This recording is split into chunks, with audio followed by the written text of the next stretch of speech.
Hello friends, एक बार फिर से आप सभी का हमारे चैनल पर स्वागत है।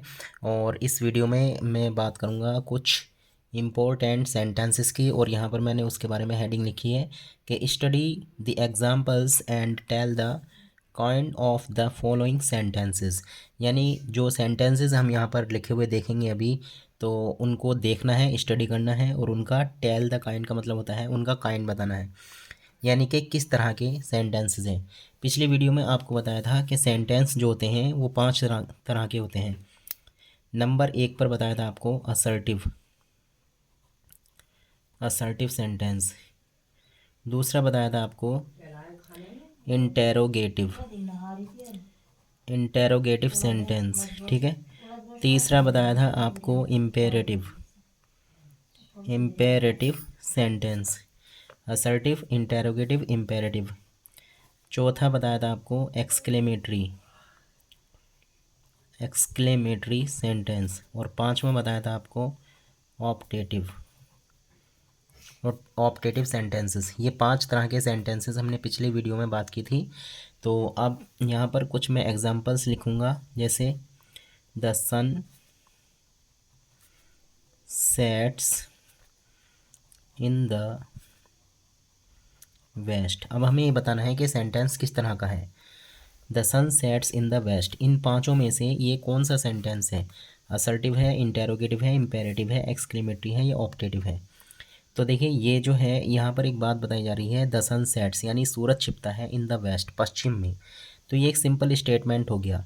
और स्टेटमेंट वाले जो सेंटेंस होते हैं, यानी जब किसी भी सेंटेंस में हम कोई बात बताते हैं, ठीक है, स्टेटमेंट के तौर पर सीधी सिंपल, तो वो सेंटेंस होता है हमारा असर्टिव। वो हमारा असर्टिव सेंटेंस होता है, ठीक है। यानी ये जो सेंटेंस है the sun sets in the west, इन पांचों में से ये असर्टिव सेंटेंस है।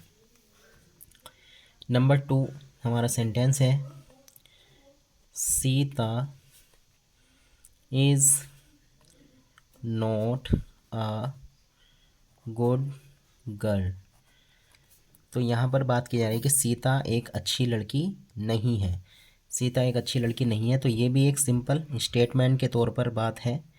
तो ये सेंटेंस भी हमारा हो गया असर्टिव, ठीक है।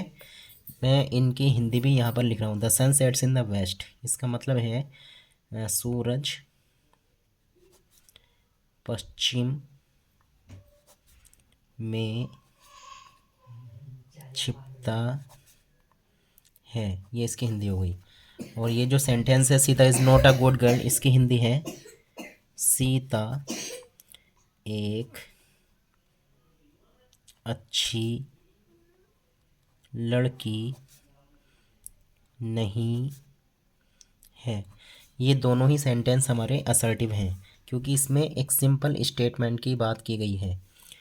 वैसे अगर बात करें तो असर्टिव 2 तरह का होता है। एक अफर्मेटिव, ऊपर वाला सेंटेंस अफर्मेटिव है, जिसमें नोट वगैरह आ जाता है, तो वो सेंटेंस असर्टिव का एक काइंड होता है निगेटिव। तो ये सेंटेंस हमारा निगेटिव है, लेकिन है असर्टिव ही। नंबर 3 पर हमारा सेंटेंस है you have completed your work. इसकी हिंदी की अगर बात करें तो इसकी हिंदी है you have completed your work, यानी तुमने अपना काम पूरा कर लिया है। तो पढ़कर देखिए आप, और हिंदी भी पढ़कर देखिए, ऐसा लग रहा है जैसे कोई स्टेटमेंट है, कोई बयान है। तो ये सेंटेंस भी हमारा असर्टिव सेंटेंस है, ठीक है। ये भी हमारा असर्टिव सेंटेंस है। Number 4, why have you come late again. अब यहाँ पर वाई पहला आ गया और लास्ट में क्वेश्चन मार्क लगा हुआ है। तो जिस सेंटेंस में क्वेश्चन मार्क हो लास्ट में, या WHY या WHAT यानी WH फैमिली का कोई वर्ड शुरू में आ जाए, तो वो सेंटेंस होते हैं इंटेरोगेटिव इंटेरोगेटिव। तो ये जो सेंटेंस है ये हमारा इंटेरोगेटिव है क्योंकि इसमें क्वेश्चन पूछा गया है, why have you come late again. इसका मतलब ये है कि तुम फिर से, अगेन का मतलब दोबारा से या फिर से, तुम फिर से देर से क्यों आए,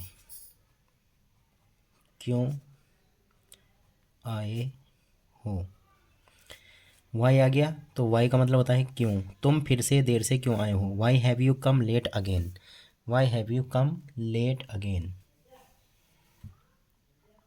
नंबर 5 पर हमारा सेंटेंस है, do you not wash, do you not wash. इसको हम नोट को यहाँ पर भी ला सकते हैं, यानी अगर डू नोट को एक जगह कर दिया जाए तो उसे बोलते हैं डोंट, डोंट यू वॉश भी कह सकते हैं और डू यू नॉट वॉश भी कह सकते हैं। Your clothes daily. आप यहाँ पर भी ध्यान दीजिए, इस सेंटेंस में भी लास्ट में क्वेश्चन मार्क है और डू से स्टार्ट हुआ है, तो ये सेंटेंस भी इंटेरोगेटिव है, ये सेंटेंस भी इंटेरोगेटिव सेंटेंस है। अब इसकी हिंदी की अगर बात करें, do you not wash your clothes daily, तो डू से स्टार्ट हुआ सेंटेंस, तो हिंदी में क्या शब्द पहले आएगा, क्या तुम, डू यू नॉट वॉश, क्या तुम अपने कपड़े रोज़ नहीं धोते हो। ये क्वेश्चन मार्क लग गया, इसमें सवाल किया गया तो इसलिए ये सेंटेंस भी इंटेरोगेटिव है। Do you not wash your clothes daily, क्या तुम अपने कपड़े रोज़ नहीं धुलते हो या रोज़ नहीं धोते हो। Sentence number 6, study regularly. इसका मतलब ये, रेगुलरली का मतलब होता है नियमित, नियमित पढ़ाई करो, ये इसकी हिंदी हुई। स्टडी रेगुलरली यानी कि नियमित मतलब लगातार पढ़ाई करो। तो जिस सेंटेंस में कोई सजेशन होता है, कोई राय मशवरा होता है, तो ऐसे सेंटेंस को हम बोलते हैं इम्पेरेटिव सेंटेंस। यानी ये जो सेंटेंस है स्टडी रेगुलरली, ये एक इम्पेरेटिव सेंटेंस है क्योंकि इसमें हम किसी को मशवरा दे रहे हैं, राय दे रहे हैं कि रोज़ाना या लगातार या नियमित पढ़ाई करो, नियमित रूप से। Please wait till I come, please wait till I come. पहले इसकी हिंदी देख लेते हैं। इसका मतलब है कृपया, टिल आई कम मेरे आने तक, मेरे आने तक, ठीक है। इंतज़ार करो, इंतज़ार करो। प्लीज़ वेट टिल आई कम, कृपया मेरे आने तक इंतज़ार करो। तो यहाँ पर एक रिक्वेस्ट की जा रही है, तो जिस सेंटेंस में हम रिक्वेस्ट करते हैं उस सेंटेंस को हम इम्पेरेटिव सेंटेंस कहते हैं। कोई राय मशवरा देने वाला, यानी जिस सेंटेंस में हम कोई राय या मशवरा सजेशन करते हैं वो भी हमारा इम्पेरेटिव सेंटेंस होता है। और जिसमें हम कोई रिक्वेस्ट करते हैं, गुजारिश करते हैं, जैसे यहाँ पर प्लीज़ आ गया तो इसका मतलब ये है कि रिक्वेस्ट हो रही है, तो ऐसे सेंटेंस को भी हम इम्पेरेटिव सेंटेंस कहते हैं। Sentence number 8, how grand, how grand the Taj Mahal is. इसमें ये वाला निशान लगा, ये एक आ का डंडा बनाया हमने, ये एक बिंदी लगाई इसके नीचे, तो इस निशान को हम बोलते हैं एक्सक्लेमेटरी साइन। तो ये एक एक्सक्लेमेटरी सेंटेंस है। एक्सक्लेमेटरी सेंटेंस वो सेंटेंस होते हैं जिसमें हम कोई हैरानी की, आश्चर्य की बात करते हैं, ठीक है। अब इसकी अगर हिंदी निकाली जाए, how grand the Taj Mahal is, तो हाउ ग्रांड का मतलब है कितना शानदार या कितना भव्य, कितना शानदार है ताजमहल, ताज महल, ये निशान आ गया। तो इस निशान आने की वजह से ये सेंटेंस हमारा एक्सक्लेमेटरी है। और वैसे भी देख लीजिए यहाँ पर एक आकर्षण की यानी एक हैरानी की बात की जा रही है कि ताजमहल कितना खूबसूरत है, कितना शानदार है, कितना भव्य है। Sentence number 9, may god grant you a long life. यहाँ पर भी ये निशान आया, लेकिन इस सेंटेंस में और इस सेंटेंस में एक फ़र्क है। ये जो सेंटेंस है हमारा, ये ऑप्टेटिव सेंटेंस है।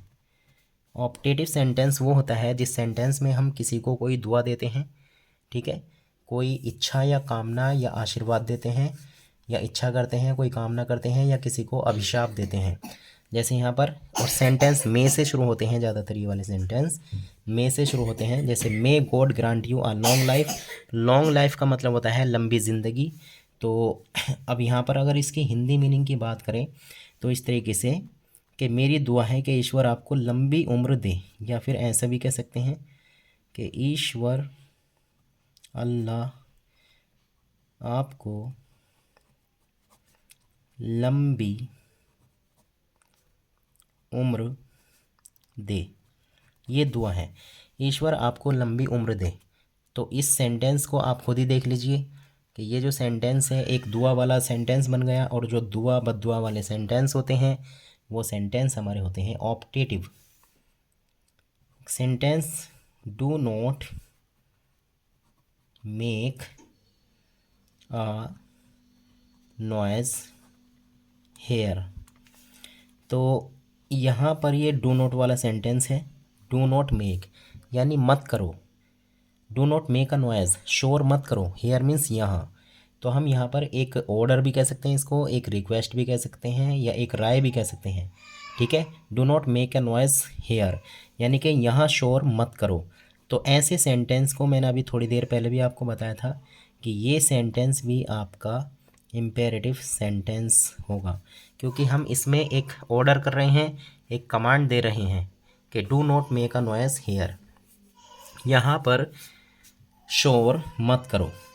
11 नंबर का हमारा सेंटेंस है, smoking smoking is not good for health.